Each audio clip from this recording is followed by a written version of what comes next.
세계 많은 나라의 결혼 비율이 계속 하락세인데요. 이 우리나라만 결혼을 안 하는 게 아니더라고요. 그래서 이번에는 세계 결혼 트렌드 변화, 그리고 왜 결혼을 하지 않는지에 대해 알아봤습니다. 일단 전 세계 너도 나도 결혼을 안 하고 있습니다. 월드 데이터에서 보여준 통계에 따르면 1972년 이후 미국 결혼 비율은 거의 50%가 감소했다고 하는데요. 영국과 호주도 수십 년 동안 혼인율이 감소했고 현재 역사상 가장 낮은 수준에 있다고 합니다. EU 역시 1960년대부터 끊임없이 낮아지는 모습을 보이고 있고요. 일본 역시 계속 떨어지고 있는 추세입니다. 우리나라는 1980년대 결혼이 크게 증가했다가 점점 낮아졌는데 2000년대 초중반 잠시 다소 높아졌다 계속 하락하고 있는 추세입니다. 역시 역사상 가장 낮은 수준이죠. 전체적으로 1990년에서 2010년 사이에 많은 국가에서 결혼 비율이 감소했습니다. 그래도 결혼이 증가하는 나라가 있기는 합니다. 중국, 러시아, 방글라데시는 결혼이 수십 년 전보다 더 많이 하는 추세고요. 특히 중국은 2005년부터 2010년 중반까지 진짜 드라마틱하게 증가를 했습니다. 그렇지만 중국도 지난해 혼인율이 역대급 감소세를 보이면서 혼인 건수가 36년 만에 최저치를 기록했다고 합니다. 이 같은 결혼 기피 현상은 인구 감소 추세를 막아보려는 중국 공산당 지도부의 최대 숙제가 되었다고 하네요. 여성 결혼 연령이 높아집니다. 1990년과 2010년을 비교해보면 젊은 집단에서 결혼하지 않는 사람들의 비율이 증가하고 점점 더 나중에 결혼을 선택하고 있습니다. 그러니까 결혼 나이대가 높아지는 것이죠. 결혼 연령 증가는 부유한 국가, 특히 북미와 유럽에서 더 강합니다. 노르웨이, 일본, 칠레에 이르기까지 많은 국가에서 여성의 결혼 연령이 증가하고 있습니다. 스웨덴에서는 여성의 평균 결혼 연령이 1990년 28세에서 2017년 34세로 높아졌습니다. 안 돼! 1971년 영국 인구조사에 따르면 25세에서 29세 사이의 여성 중 약 85%가 결혼을 했었는데요. 그러나 2011년에는 그 수치가 58%로 감소했습니다. 반면 방글라데시와 아프리카의 여러 국가에서는 평균 결혼 연령이 낮고 변함이 거의 없죠. 우리나라도 평균 초혼 연령이 올라가면서 20대 여성의 결혼은 점차 줄어들고 있고요. 그러니까 경제적으로 안정되고 여성의 지위가 높은 상당수의 나라 여자들이 결혼 연령대가 높아지고 있는 것이죠. 이 결혼을 늦게 하거나 하지 않는 이유가 무엇일까? 결혼은 필수가 아닌 선택, 인식의 변화가 있었습니다. 통계청이 발표한 2020년 사회조사에 따르면 결혼을 반드시 해야 한다거나 하는 것이 좋다고 생각하는 사람은 조사 대상의 51%에 그쳤다고 합니다. 이는 2017년과 비교해서 10년 새 14% 정도 감소한 수준인데요.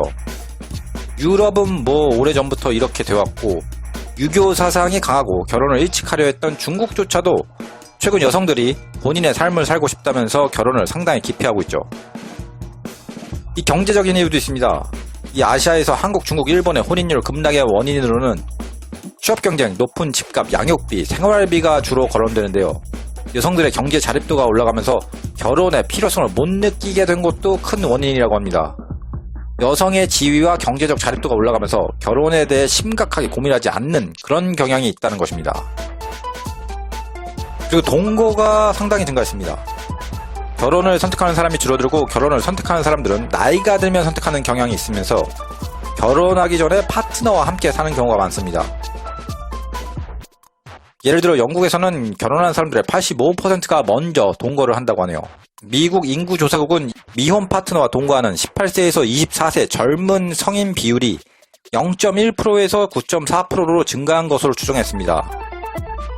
우리나라도 이 결혼 전 동거에 대한 인식이 상당히 긍정적으로 변하고 있잖아요. 이러한 결혼 인식 변화와 비혼, 동거 증가로 인해 발생하는 이슈들도 있는데 일단 혼외 자녀 비율이 증가했습니다. 거의 모든 OECD 국가에서 혼외 출생 자녀의 비율이 상당히 증가했는데요. 1970년 대부분의 OECD 국가에서 혼외 출생 아동은 10% 미만이었는데 2014년에는 그 비율이 대부분의 국가에서 20% 이상으로 증가했고 일부 국가에서는 절반 이상으로 증가했습니다. 그나마 한국, 일본 같은 아시아권은 적게 증가했네요. 싱글맘이 증가했습니다. 대부분의 나라에서 여성이 한부모 가정의 대부분을 차지하고 있으며 이러한 성별 격차는 어린 자녀를 둔 부모에게 더 강하게 나타나는 경향이 있는데요. OECD 국가 전체에서 0세에서 5세 아동의 약 12%가 편부모와 함께 살고 있습니다. 이들 중 92%는 어머니와 함께 살고 있다고 하네요. 1989년 덴마크는 동성 커플에 대한 법적 관계를 인정한 최초의 국가가 되었고, 동성 관계에 있는 사람들에게 기혼자들에게 주어지는 상당수의 권리를 줬다고 합니다. 2000년 네덜란드는 동성 결혼을 법으로 제정한 최초의 국가고요. 2001년에는 총 2414쌍의 동성 커플이 결혼했다고 합니다.